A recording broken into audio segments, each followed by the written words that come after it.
But I'm the kind of person that I don't just, luck doesn't just come my way like that. I literally have to ask God that, please, you need to help me. And it's always been like that all my life. I'm not just a, lucky person. Oh, you start YouTube this year and you already have 100,000 subscribers. No, I've always had to work all my life, work hard for what I have. And I know that with God helping me, like this year, it's not going to be any different. God is going to show himself again on this channel. What's up, guys? Welcome back to my channel. Today I'm just going to be having a chit chat with you guys. From the title of the video, I'm sure you already know what this video is about. I'm just going to be sharing with you some of my goals for 2021. I just felt like sharing it with you guys, like everything about me, from my personal goals, like for myself, to my family, to like our home, to my YouTube channel, to my finances, to my career, and all that great stuff. So I have written it down. I wrote it down in my journal, but I also have it on my phone. So I'm just going to be grabbing my phone. I have it somewhere on my phone. I wrote it down, my 2021 goals, and that's just what we're going to be chit-chatting and talking about today. So if you're interested in this video, just keep watching, okay? So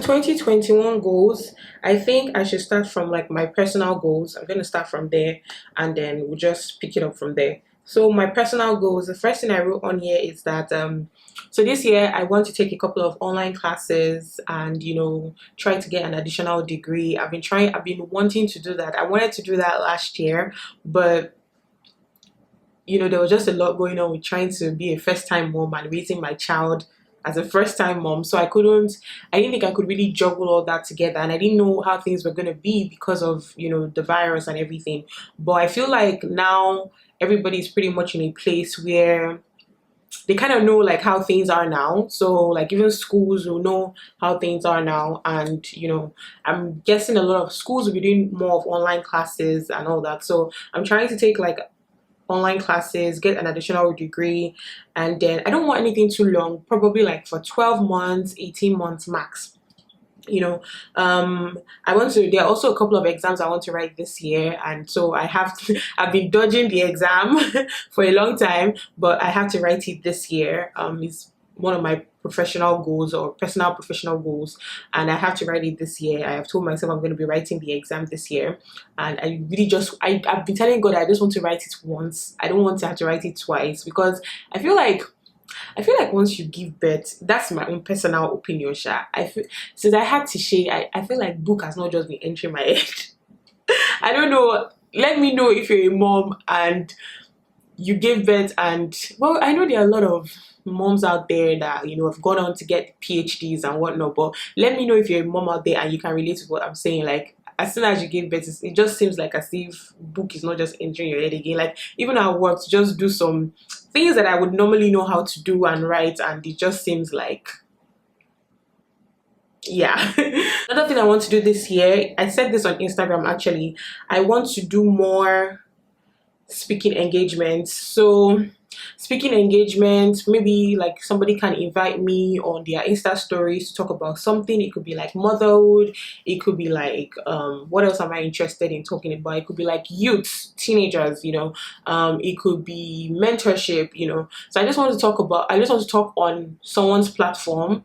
I could also be physically invited to the event. I've done a couple. The first couple of ones I did, I was very nervous about years ago, but I feel like I'm at a place where I'm ready to do more of speaking engagements. I already do that on my platform. I share that on Insta stories, but I want somebody to actually invite me to come and So if you're planning for the years, a couple of engagements you want to do, please put me in as guest speaker, okay? So I'm passionate about that, and I want to do that this year. So for my personal goals, in terms of like my career growth and life growth, those are the things that I have written down. So now let's come to Tishay, so my kid. So one of the things I want to do for Tishay this year is I want to get her to eat more variety of food and not let her be picky. So right now, when Tishay started eating, when she started eating solids, we didn't teach her, we didn't force her. She started by herself. Like, she would always look at her dad and I eat, and she'd just stare at us for so long. And then one day I was eating, I think, a spaghetti. I was eating spaghetti, and then I gave her a strand, and she collected it and ate it. So since then she's been eating solids. But the thing is, Tisha only likes that spaghetti, noodles, well, she likes her cereal, chicken. Oh yeah, she likes her proteins: chicken, eggs, fish, all that great stuff. Meat, she would eat all that. But that's basically it. Like, and then her fruits, she would eat her tangerines, orange, she's fine. But other types of food, it just, I don't know, I just feel like she's too picky when it comes to them. Rice, she's not really a fan of rice. Amala, we got her to eat it a couple of times and she never ate it again. Some other swallows, the same thing. So I feel like this year I want to teach her to eat more food and not be picky. And I feel like I have to make a conscious effort to teach her that and keep giving her, so that she would get used to the taste. Another thing I want to help her with this year is her speech. And I've been reading a couple of articles and watching a couple of videos. I want to start being intentional about teaching her how to speak. Yes, I know children will always speak up whenever they want to speak, but I want to be intentional about teaching her how to speak, you know. And I feel like I'll be sharing a couple of content with you guys on that, you know, as it progresses. Another thing that I'll be doing for Tisha this year is potty training her. So when I heard that from 18 months, and she'll be 18 months in a couple of months. So from 18 months, we're going to start potty training. I may not show that on here because I feel it's very embarrassing to show my child sitting trying to poop or not poop, you know. But I'll tell you guys how it goes, basically. Another thing I want to do for her this year is to take a pacifier away from her. This is something that I've been wanting to do for a while. I'm not even going to lie and say the pacifier wasn't useful. The pacifier was useful when we needed it. It helped us a lot, a whole lot.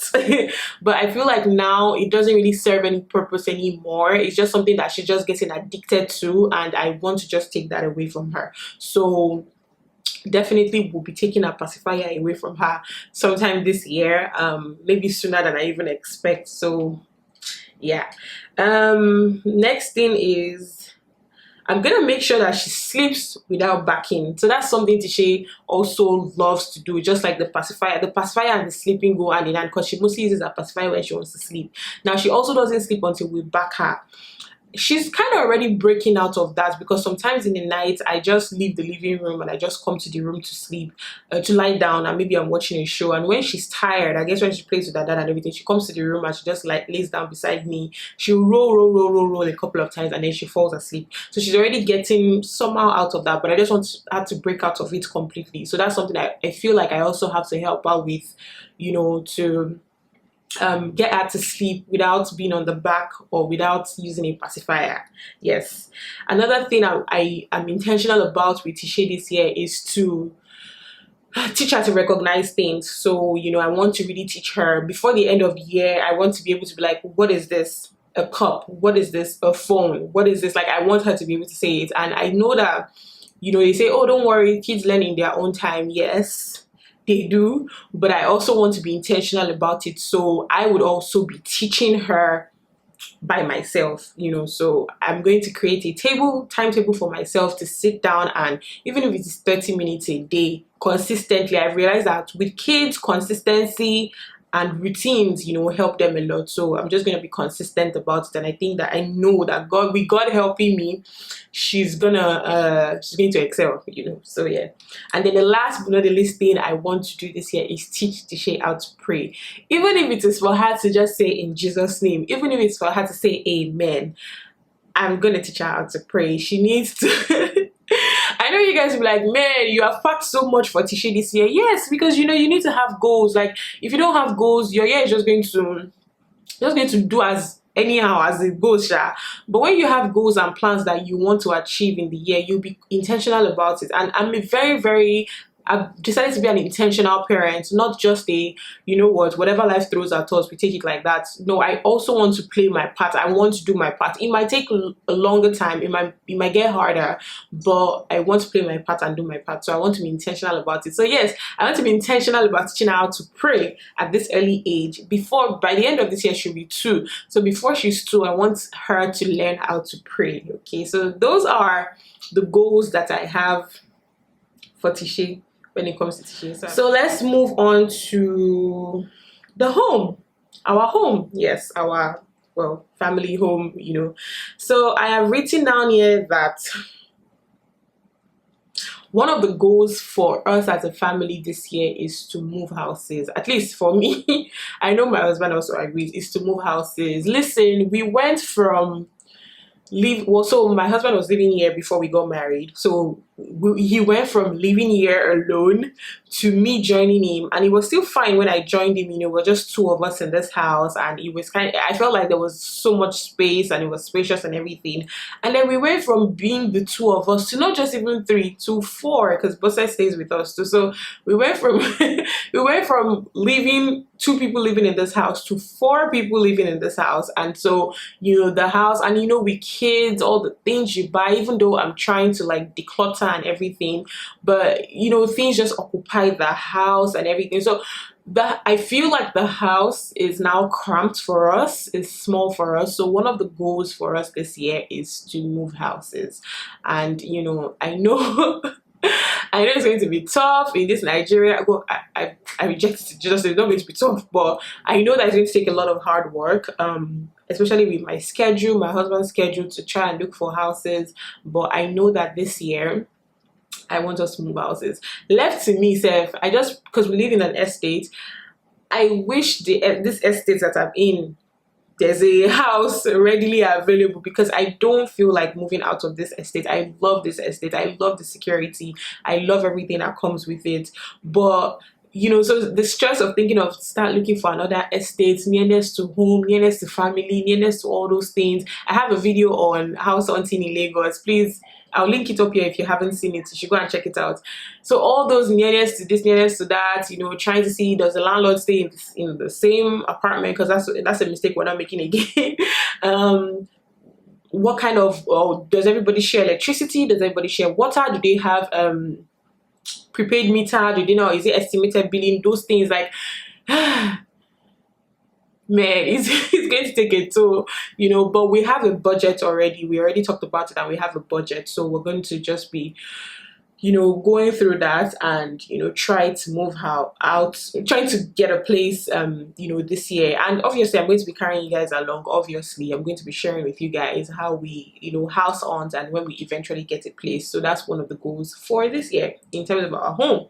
Another thing is I would need to do a lot of decluttering this year. Yes, I have told myself that it just can't be business as usual. Like I said, we went from 2 people living in this house to 4 people living in this house, so the house is kind of cramped. So now I need to consciously do a decluttering, like every 2 months, just declutter the stuff we don't need.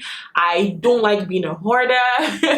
I hate hate is a strong word, but I don't like hoarding, and I don't like things just being there. And I feel like I'm getting to a point where I'm like, oh, I might still need this dress, I might still need this clothes. Oh, don't let me. No. We're going to look for a way to get it out. And then I'm also applying this logic and philosophy to my life, that if I don't need it, if I absolutely don't need that outfit, I am not getting it.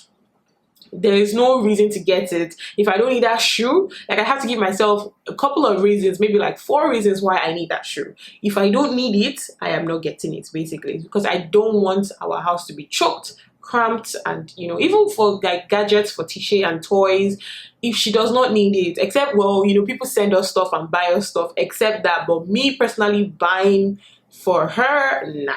That is the goal for our house. I would love to have said I want to redecorate, I want to repaint, I want to, you know, like I said, redecorate, repaint, maybe change the blinds, but nah, we're not doing that this year, because from my heart of hearts, from the bottom of my heart, I really just want to get the stepping out of this house.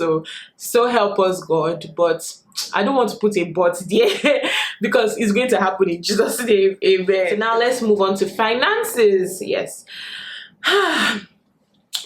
Finances, because if you do not plan, well, I be at this, that, and if you plan to fail, if you don't fail to plan, if you fail, if you fail to plan, you plan to fail. Is that how they say it? I don't know. Please let me know how they say that thing. Anyway, so finances. The goal this year for me personally, in terms of finances, and even my family, my husband and I, is to save as much as possible. So, and that is why we're cutting back on, like I said, in terms of like outfits. If I can't give myself 4 reasons why I need it, I'm not buying it. So I'm not just going to be spending unnecessarily. So the goal this year is to actually save. Now, save towards what? I said earlier that we're planning to move. So you can't just get the house today and say, you know, we're moving without having money, without having plans. So the goal this year is to save, and we already started since January to save. Any loose change we have around, not even loose change, yes, any loose change, maybe we just get this money from this gig. Like Toishe had a couple of photography shoots, that was like additional income. We just save that. I also, like my YouTube earnings, I try as much as possible not to touch it, except it's like in case of emergencies. I just leave it there. Even though like I have some things that I pay for through that account, like my epidemic sound and all that stuff, but as much as possible I just leave the money in my account. So I have to be intentional about saving also. So I already know that, okay, this is how much I earn every month from my 9-to-5 job. This is how much I want to save out of it after I have, you know, taken out expenses and all that stuff. So we are being intentional about saving. And you know, one of the platforms that we're using to save is Piggyvest. Well, I am using to save is Piggyvest.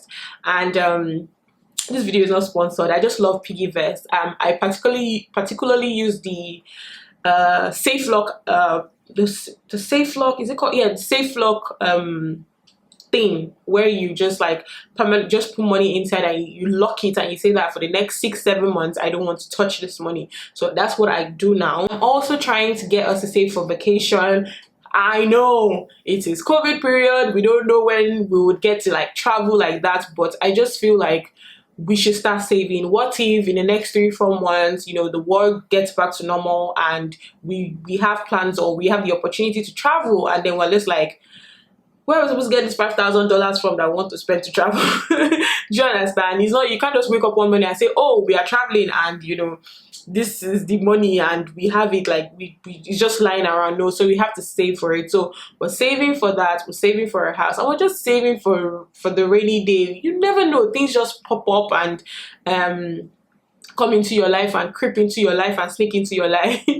And you know, you don't want to be caught unaware. So we're not using all our 5 fingers to eat. No, as we're eating with 2-3 fingers, we are keeping the remaining 2 fingers. I'm being very intentional about saving. And at the beginning of the year, I sat down with my husband and I told him, I was like, I am serious about saving this year. We're going to be cutting back on a lot. We're going to be cutting back on how much we spend on food. I have embraced thrifting. I have embraced thrifting. And not, when I say thrifting, it's not like for like clothes and stuff. Like for example, Tisha needs a new car seat, and I just figured, why do I have to spend another 200,000 or 100 and something thousand to buy a car seat for Tisha, knowing fully well that I can get a really good used one that is really nice and she would use for the next 3 to 4 years. So you know, that's what I'm talking about when I'm talking about thrifting. So I have embraced that. You know, all I just have to do is, when I get it, just wash it very well, sanitize it, clean it, and you know, it's all good to use and all that. So those are the things that I'm doing to cut down on, you know, spending a lot, and cut down on spending unnecessarily, even down to like DSTV. We realized that we used to pay for premium and we don't even watch other channels. We don't, like, well, mostly when we get back from work, or Netflix or YouTube or something. So why were we spending all that money on premium? So like my husband has had to cut down and just pay for, I think, basic or something, and we still don't even watch the basic. That's the funniest thing. So yes, 2021, we are cutting down on finances and saving heavily, embracing thrifting, cutting down on things that are very, very unnecessary. So the last but not the least thing we're going to be talking about is YouTube. YouTube. So what are my goals for YouTube this year? I think my #1 goal is to reach new subscribers. I appreciate you guys. I love you guys from the bottom of my heart. You guys are amazing. You're the best. I'm grateful and I do not take it for granted. But I just think that, you know, I need to reach more people, and I think I also need your help to reach more people. I see some of you watch other YouTubers channels, and you know, you post them on Instagram and you're like, oh, you know, I enjoyed this video. You guys should do the same for me, because I need more views. I need more people to watch me. I need more people to be aware of the awesomeness that is happening on this channel. So yes. Also, one of the other things I want to do this year is to actually do more sit-down videos. I feel like I did a lot of vlogs last year, and don't get me wrong, vlogs were good. You guys love seeing to share and everything, and I will still continue to do vlogs. I would love to continue doing vlogs. I'll be doing them every week. You guys see vlogs every week, that's no doubt. But I feel like vlogs don't really get you new views, and they don't get you new subscribers, and I think that's why my channel just keeps hanging and hovering around 2,000, 3,000 views. Because it's the same you guys that are watching the vlogs, because you guys already know me. Now, I feel like the only way I can catch the attention of new subscribers is to actually do sit-down videos that are searchable videos that people can search and find. That's how I can get the attention of new subscribers, and that is what I actually want to do. So I'm actually sitting down here and also enlisting your help. Please spread the word. I feel like I will say this in all my videos now. I keep saying share, share, share, but I think people don't understand the meaning of share.